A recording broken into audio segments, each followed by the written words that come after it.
예, 말씀드린 대로 그렇습니다. 두 야당 대표가 이재명 대통령 면전에서 얘기했던 이 대법관 증언법, 오늘 법사위 소위에서 이 법안 처리를 했습니다. 바로 보시죠. 조현삼 변호사님.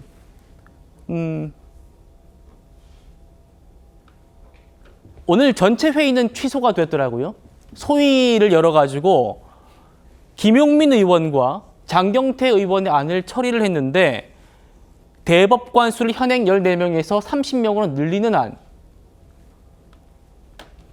그리고 다음이요. 장경태 의원 같은 경우에는 100명을 늘리는 안. 이걸 이제 소위에서 통과시켰습니다. 전체 회의만 남겨둔 상황에서 전체 회의는 어떤 이유인지 모르겠습니다만 취소됐고요. 이 문제만큼은 야당 대표들도 좀 신중하게 처리해달라라고 이 대통령 면전에서 얘기를 했는데도 민주당이 취임 첫날부터 이걸 밀어붙이는 이유가 뭡니까? 저는 우선 김용태 비대위원장과 천하람 원내대표의 경우에 사실 오늘이 이재명 정부가 출범한 첫날 아니겠습니까? 이번 오찬도 마찬가지입니다. 통합과 협치의 상징적인 모습을 보여주고자 원내 재정당 대표들을 모아서 오찬 행사를 가졌었는데요. 그 자리에서 사실상 이재명 대통령과 사전에 교감되지 않은 이런 정쟁과 관련된 얘기를 하는 것이 저는 좀 적절했는지에 대한 의문을 먼저 말씀을 좀 드리고 싶고요. 여기에 대해서 이재명 대통령 입장에서는 민주당의 어떠한 이 법안에 대해서 가타부타 지시를 할 수 있는 상황은 전혀 아닙니다. 그것은 민주당 내에서 당 지도부가 결정을 해야 될 사안이고요. 오늘 이재명 대통령께서 통합과 협치에 대한 부분을 말씀을 하셨기 때문에 아마 민주당 지도부도 이 법안에 대해서는 여러 차례 숙고하고 고민을 할 필요성도 있어 보이긴 합니다. 그렇지만 대법관 증언 문제는 지금 당장이 불거진 문제가 아니고요. 과거부터 대법관들이 사실상 관리하고 처리하는 사건 건수가 1년에 3,000건이 넘을 정도로 굉장히 과부하 걸린 상태입니다. 과거에도 상고법원을 설치하자는 그런 입장도 나왔었죠. 그만큼 대법관 증언 자체는 이것은 대법원에 가지고 있는 국민들을 상대로 한 그런 사법 서비스의 측면에서라도 증언의 필요성이 일정 부분 인정이 된다고 한 것이고요.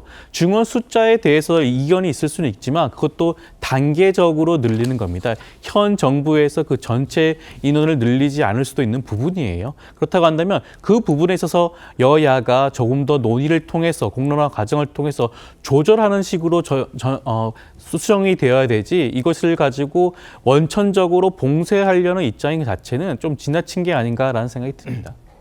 알겠습니다. 지금 대법원은 당혹스러운 분위기입니다. 이재명 대통령의 공약이 있었기 때문에 대법원도 이거 검토는 하고 있었다는 거예요. 그런데 이걸 취임식 날 할 줄은 몰랐다. 취임식 날 갑자기 법사위 회의가 잡혀가지고 이걸 지금 상황을 확인하고 있다. 김광선 변호사님. 몰랐다는 겁니다, 지금. 일단 김용민 의원 30명, 그리고 장경태 의원 100명 있는데 일단 장경태 의원 100명은 이건 말도 안 되는 이야기고요. 이게 왜 소위에서 통과됐는지 이해가 가지 않아요. 법사위에 있는 사람들이 적어도 법조인 출신이 많이 있을 텐데 이런 걸 통과시키는 저희를 우리가 알 수가 없어요. 일단요. 30명이 됐건 100명이 됐건 이 사안은 엄청나게 중요합니다. 왜 중요하냐면 대한민국의 사법 시스템을 완전히 흔들어 놓는 거예요. 그리고 이제까지 전원 합의체랄지 이런 것들이 이루어질 수 없는 그러한 증언이단 말이에요.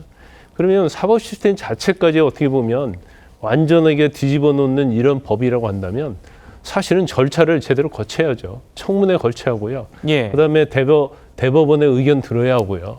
또 법조인들 의견 들어야죠. 일부 의견에는 일리는 있어요.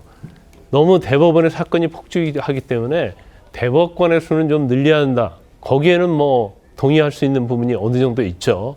근데 문제는 뭐냐면 왜 문재인 정부랄지 이전에는 한마디도 이런 방구도 하지 않다가 이제 와서 이재명 후보 관련된 대법원에서 전원합의체에서 파기환송하니까 왜 이 시점에 와서 갑자기 대법관을 30명, 100명으로 증언하겠다는 거예요.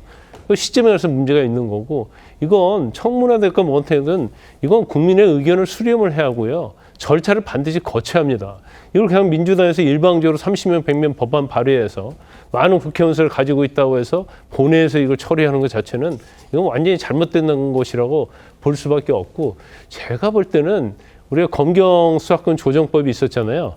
그다음에 공수처법이 있었는데 지금 최근에 대통령과 관련된 수사에서도 보면 전 대통령과 관련된 수사 구멍이 뻥뻥 뚫려 있잖아요. 그래가지고 뭐 맞지 않는 부분이 굉장히 많아요. 왜냐하면 합의에 의해서 뭔가 공론화를 거치지 않았기 때문에 문제점 없이 밀어붙이게 하니까 법이 그렇게 된 거거든요. 30명, 100명 되면 그다음에 사법 시스템이 바뀌는 문제면 법원 조직부랄지 그런 걸 그냥 30명 이렇게 한다고 해서 되는 게 아니고요. 그걸 뒷받침할 수 있는 것들이 또 이루어져야 하는데, 이게 일사천리로 본인들의 어떤 생각에 의해서 이 중요한 사법 시스템에 관한 법이 이걸 통과시키겠다고 하는, 그건 제가 볼 때는 도저히 이해할 수 없는 행동을 하고 있다 이렇게 봅니다. 예. 지금 민주당은 대법관들의 업무가 과중하다.